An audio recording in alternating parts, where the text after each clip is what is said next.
brought to you by Rajnigandha.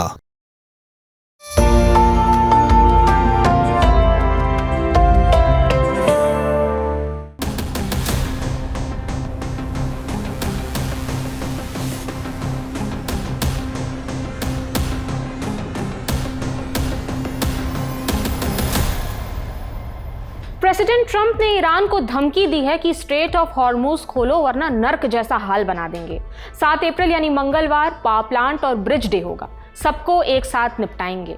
जिस post में उन्होंने ये धमकी दी है वो इतना आम पोस्ट नहीं था। धमकी दी तो दी, ट्रंप ने गाली भी दी है। वैसे अंग्रेजी में गाली का असर कम ही महसूस होता है जब तक देसी लहजे में ना बोला जाए, लेकिन गाली तो गाली है और ट्रंप इस जंग से इतने फ्रस्ट्रेट हो गए हैं कि गाली देकर धमकी देने लगे हैं। पावर प्लांट और ब्रिज डे से मतलब साफ समझ आ रहा है कि अमेरिका अब ये खुलकर कह रहा है कि वो ईरान में सिविलियन इंफ्रास्ट्रक्चर को टारगेट करेगा। अगली पोस्ट में ट्रंप ने हमले की तारीख और समय भी बताया, मंगलवार 8 बजे ईस्टर्न टाइम। इस पर ईरान की तरफ से भी रिएक्शन आ गया है। ईरानी संसद स्पीकर मोहम्मद बाघेर गालिबाफ ने कहा कि इनका ये लापरवाही भरा जो कदम है अमेरिका के हर परिवार को जीते जी नर्क में धकेल रहा है। पूरा का पूरा क्षेत्र सिर्फ इसलिए राख होने वाला है क्योंकि ट्रंप नेतन्याहू के इशारों पर चलने की जिद पर अड़े हैं। इस मुगालते में मत रहिएगा, आपको वॉर क्राइम से कुछ हासिल होने वाला नहीं है। इकलौता असली रास्ता यही है कि ईरानी जनता के अधिकारों का सम्मान किया जाए और इस खतरनाक खेल को यहीं खत्म किया जाए। ईरान के विदेश मंत्रालय के स्पोक पर्सन इस्माइल बाघई ने कहा कि ईरान के इंफ्रास्ट्रक्चर पर हमला होगा तो हमारी सेना भी अमेरिका के इंफ्रास्ट्रक्चर पर हमला करेगी। हम ऐसा चाहते तो नहीं है, लेकिन ये सेल्फ डिफेंस के लिए करना ही होगा। और मुझे लगता है कि अमेरिकी लोग ये समझ रहे होंगे हमारी लड़ाई उनके साथ नहीं है, ये लड़ाई उनके शासन के खिलाफ है जो नरसंहार करने पर तुली हुई है। ईरान को धमकी देने के बाद ट्रंप ने 5 अप्रैल को अपने पसंदीदा फॉक्स न्यूज़ को भी इंटरव्यू दिया है। वो बोले ईरान के साथ कल तक डील होने की पूरी संभावना है, वो बातचीत के लिए आ गया है, वो मतलब ईरान। ट्रंप ने आगे कहा कि अगर ईरान समझौता करने में नाकाम रहा तो पूरे देश में पुल और पावर प्लांट एक एक करके तबाह किए जाएंगे। अगर ईरान डील नहीं करता है तो मैं सब कुछ उड़ा दूंगा और उनके तेल पर कब्जा कर लूंगा। ईरान पर हमले की वजह थी यूरेनियम एनरिचमेंट। इजराइल और अमेरिका को डर था कि कहीं ईरान न्यूक्लियर बम ना बना ले, पर अब ट्रंप के स्टेटमेंट में तेल का जिक्र हो रहा है। वो कह रहे हैं कि ईरान नहीं माना तो हम उनका तेल कब्जा लेंगे। जंग अब दूसरे महीने में है। जिस मकसद से ईरान पर हमला हुआ था वो पूरा हुआ या नहीं वो तो अब ट्रंप ही जाने, पर ट्रंप ये जंग कैसे खत्म करेंगे ये साफ नहीं हो पा रहा है। फिलहाल गाली गलौज कर रहे हैं, धमकी दे रहे हैं। उधर ईरान स्ट्रेट ऑफ हॉर्मुज में गुजरने वाले वेसल्स पर टोल टैक्स लगा रहा है और अमेरिका में पेट्रोल की कीमत $4 पर गैलन पहुंच गई है। और अमेरिका में मिड टर्म इलेक्शंस भी हैं, केवल 8 महीने बाकी हैं, यानी ट्रंप को ये सब जल्दी खत्म करना होगा। अमेरिकी पॉलिसी एनालिसिस्ट करीम सदजातपुर ने प्रेसिडेंट ट्रंप की स्ट्रैटेजी को लेकर कुछ बातें रखी हैं इस बीच। माने ट्रंप कहाँ चूक रहे हैं, उनका फोकस कहाँ है, ये सारी बातें उन्होंने कही हैं एक सोशल मीडिया पोस्ट में।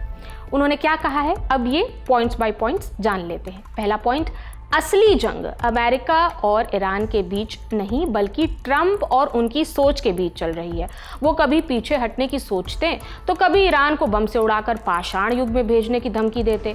वहीं दूसरी तरफ ईरान का रुख एकदम साफ है, वो इस सोच के साथ आगे बढ़ रहा है कि टक्कर लेना है, स्ट्रैटेजी है कि अफरा तफरी मचाना है और एंड गेम ये है कि किसी तरह सरवाइव करना है। ट्रंप ने ईरान को समझाने में चूक कर दी है।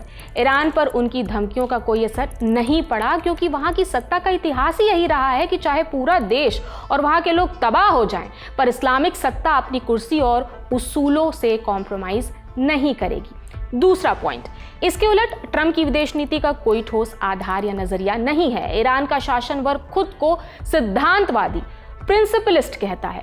वे ऐसा इसलिए कहते हैं क्योंकि वे अपनी क्रांति के उसूलों को लेकर पूरी तरह वफादार हैं। उनके लिए सबसे बड़ी बात है कि अमेरिका का विरोध करना है, इजराइल के अस्तित्व को सिरे से नकारना है। उनकी ये सोच गोंद की तरह है जो इस सत्ता से जोड़ती है, लेकिन ये एक तरह से जंजीर की तरह भी है जो ईरान को आगे बढ़ने से रोक रहा है। सीधी बात यह है कि जब तक ईरान अपनी पुरानी विचारधारा को नहीं छोड़ता, देश कभी तरक्की नहीं कर पाएगा। लेकिन वहां की सरकार को लगता है कि अगर उन्होंने अपने उन सिद्धांतों को छोड़ा तो उनका अस्तित्व ही खत्म हो जाएगा। तीसरा पॉइंट, ट्रंप इस पूरे विवाद को एक ग्रैंड बार्गेन की तरह देख रहे हैं, जैसे कोई बहुत बड़ी बिजनेस डील होने वाली हो सकता है कि जंग रोकने के लिए कोई छोटा मोटा समझौता हो भी जाए, लेकिन अमेरिका और इजराइल के प्रति ईरान की दुश्मनी कभी खत्म नहीं होगी। अयतुल्ला खामेनी ने समझौता करने के बजाय शहादत का रास्ता चुना और उनका बेटा भी बिल्कुल यही करेगा। चौथा पॉइंट, पिछले 47 सालों में ईरान ने सिर्फ 2 बार बड़े समझौते किए। पहला 1988 में ईरान इराक युद्ध खत्म करने का फैसला, जिसमें 2 लाख ईरानी मारे गए थे। दूसरा था 2015 का ओबामा के साथ न्यूक्लियर डील।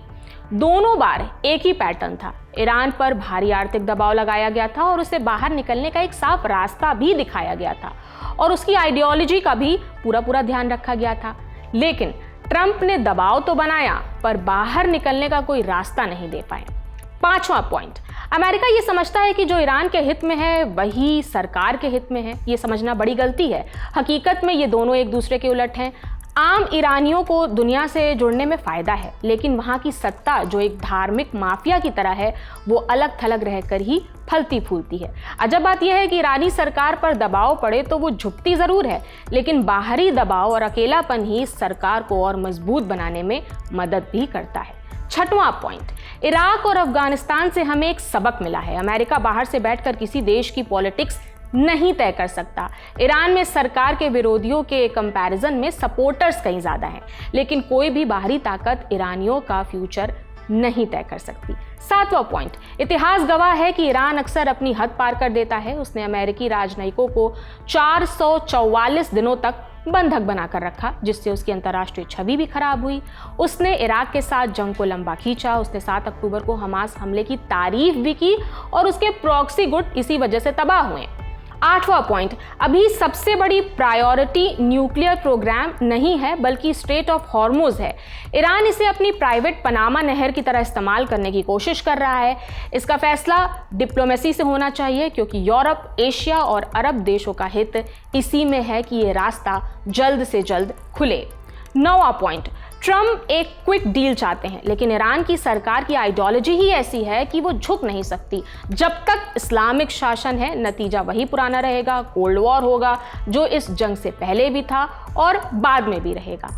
आखिरी और 10वां पॉइंट, युद्ध हो या क्रांति, जजमेंट इस बात से होता है कि क्या हासिल हुआ, ना कि इस बात से कि क्या तबाह किया गया। ट्रंप इस जंग को तबाही के पैमाने से नाप रहे हैं, लेकिन इतिहास इसे इस आधार पर परखेगा कि ईरान, मिडिल ईस्ट और पूरी दुनिया पर इस जंग का क्या असर पड़ा।